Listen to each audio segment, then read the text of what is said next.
1970s gave us some of the most unforgettable soul and R&B ever pressed to vinyl. But not every record spun pure gold. Even legends dropped the ball. From disco detours to emotional breakdowns on wax, this list dives into the R&B albums that missed the mark. Some flopped at the charts. Others just felt off from the very first spin.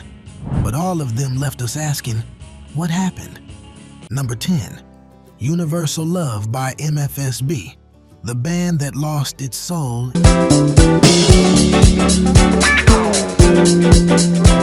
MFSB helped build the very foundation of Philadelphia soul.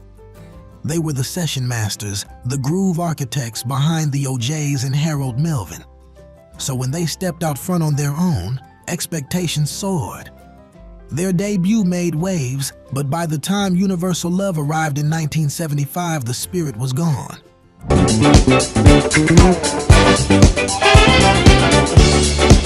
The problem was not the polish, it was the passion. Lush instrumentals drifted into background music territory. What once felt urgent and alive became sleepy and sanitized. It was all strings, no swing. A record that played it so safe, it forgot the groove. The title promised something cosmic, something grand.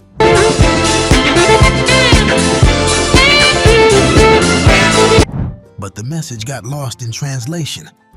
Without the voices they once backed, the soul seemed to vanish from the sound. Even studio magic has limits, and here MFSB proved that great players need the right stage. Number 9. Don't Let Go by Isaac Hayes. When the maestro lost his magic,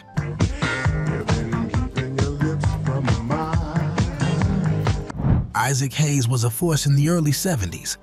He could make orchestral soul moon feel like a revolution. But by 1979, the game had changed, and Don't Let Go was his awkward step into the disco era. Gone was the cinematic storytelling.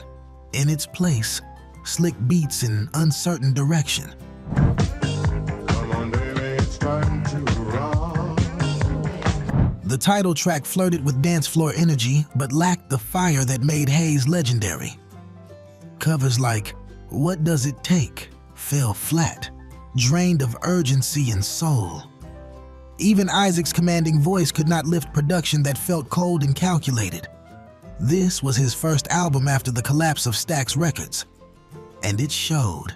If it wasn't for having you, girl. Without that familiar creative home, Hayes sounded like he was searching for something. What he found was a glossy shell of his former self. Don't Let Go might have tried to keep him current, but it only left fans missing the man who once rewrote the rules of soul. Number 8.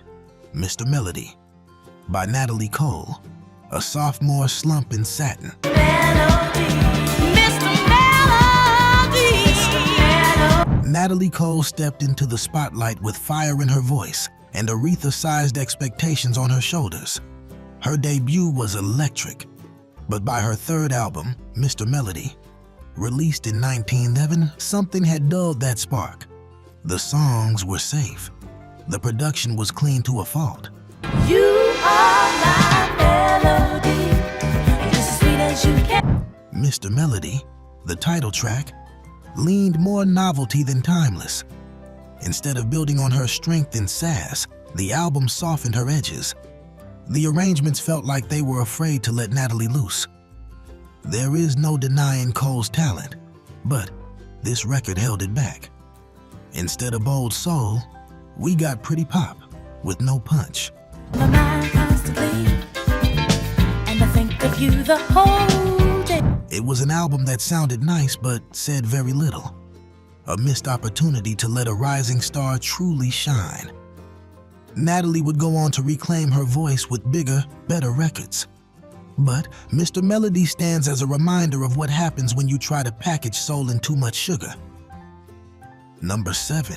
Renaissance by the Commodores. Funk, fumbled, identity lost.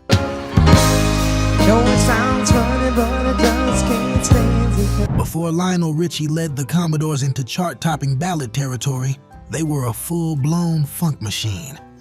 Early tracks like Machine Gun and Brick House were pure fire. But Renaissance, their 1975 effort, showed signs of creative hesitation.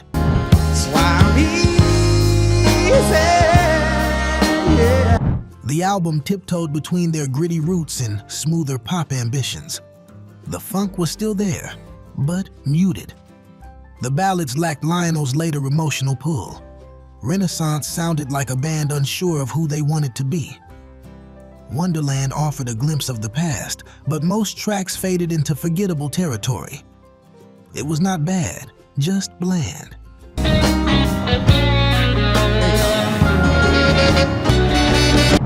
The kind of record you play once, then file away under missed potential.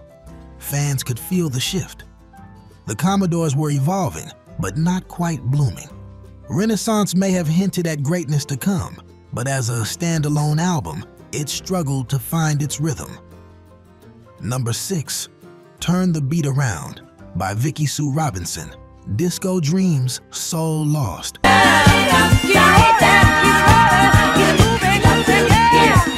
Vicki Sue Robinson's voice was a powerhouse. Her breakout hit Turn the Beat Around lit up dance floors and set the stage for a new star. But when the full album dropped in 1976, it quickly became clear that the magic did not last. The rest of the album lacked the energy and originality of the single.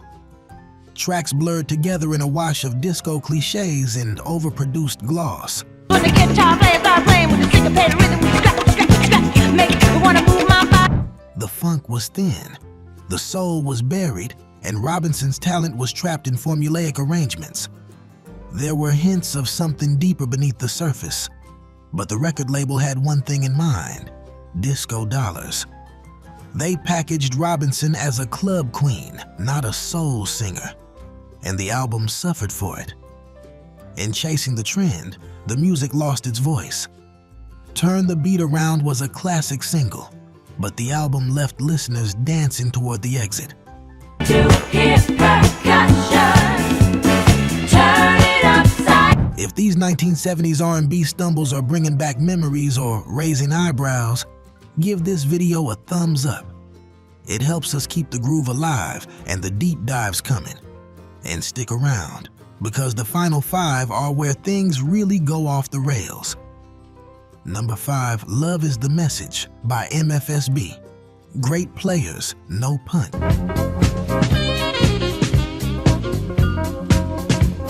Yes, MFSB makes the list again, and for good reason.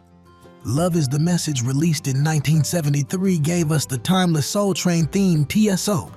But beyond that single track, the album struggled to stand on its own. What should have been a bold follow-up felt more like filler.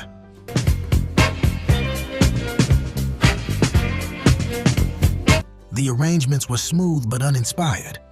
Instrumentals stretched too long without building momentum. The energy dipped, the groove wandered.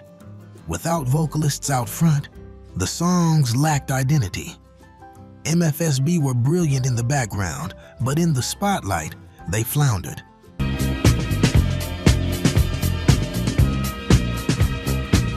Love is the Message promised more than it delivered, a lesson in how too much polish can dull the shine. This record should have been a celebration. Instead, it felt like an intermission. Number 4, To the Baby by Syreeta. A beautiful voice lost in concept confusion. Baby, for a little while. Syreeta Wright had a voice that floated like silk and cut deep when it needed to. Her collaborations with Stevie Wonder showed promise beyond measure.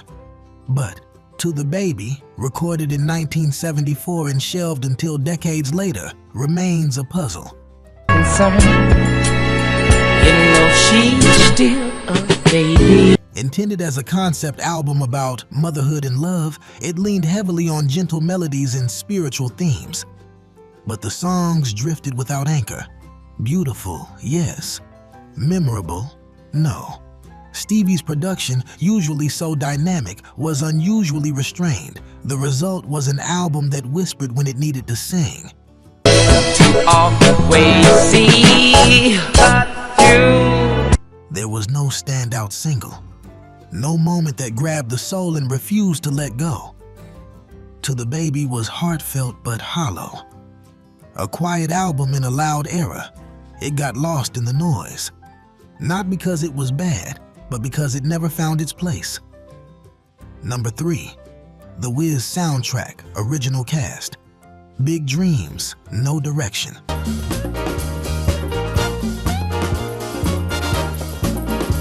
The Wiz should have been a game changer, an all-black reinterpretation of The Wizard of Oz with a cast that included Diana Ross and Michael Jackson, produced by Quincy Jones. It had all the makings of a classic, but when the 1978 soundtrack dropped, fans expected magic and got confusion. The arrangements tried to blend Broadway grandeur with R&B groove, but instead landed in a no man's land. Come on, he's on down, he's on down the road. Come on. Songs like Ease On Down the Road had charm, but much of the album felt bloated and overly theatrical. Diana Ross sounded miscast and strained. Michael Jackson, despite flashes of brilliance, could not carry the weight alone.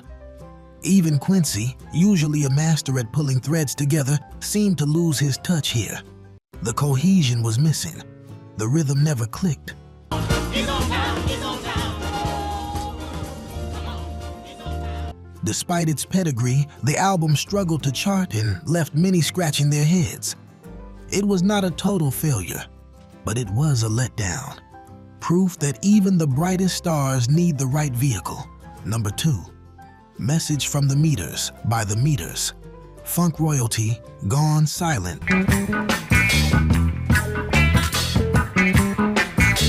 The Meters were funk pioneers. Their grooves were tight, raw, and unmistakably New Orleans. But by the mid-70s, label issues and internal friction had begun to unravel their magic.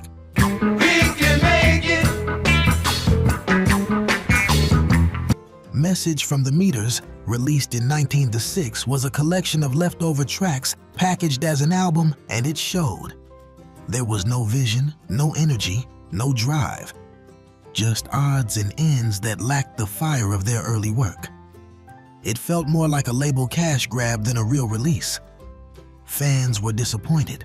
The band was already falling apart. Right from wrong.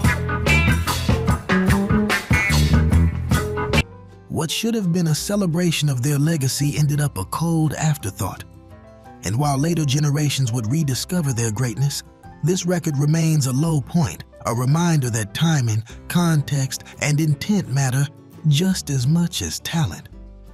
Number 1, Hear My Dear by Marvin Gaye.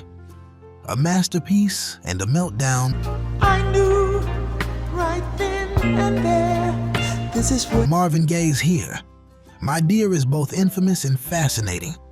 Released in 1978 as part of his divorce settlement with Anna Gordy Gaye, it was intended to funnel the album's royalties directly to her. In response, Marvin made the entire album about their crumbling marriage. What followed was a deeply personal, brutally honest double album that bared it all. do you take this woman to be? But while critics today hail it as a misunderstood masterpiece, at the time it was viewed as self-indulgent, bitter, and musically uneven. The production was dense. The songs meandered. Marvin's pain was real, but so was the fatigue. Listeners expected smooth grooves, not a diary. Sales suffered. The album vanished from charts quickly. Today, if you're a friend of mine. Looking back, the album deserves credit for its raw emotion. But in the moment, it felt like an artist unraveling in real time. And for many, it was too much, too soon, and far too heavy. From studio misfires to soul-searching detours, these 10 albums show us that even the greatest artists hit wrong notes. But there is beauty in the stumble, because every low point sets the stage for a comeback. Thank you for joining us on this soulful deep dive through the 70s. Hit subscribe to keep the groove alive and never miss another classic countdown. And if you are ready for some redemption, click the end screen for our next video, 10 highest-selling R&B albums of the 60s. You won't believe who turned it all around. Until next time, keep the record spinning and the memory strong.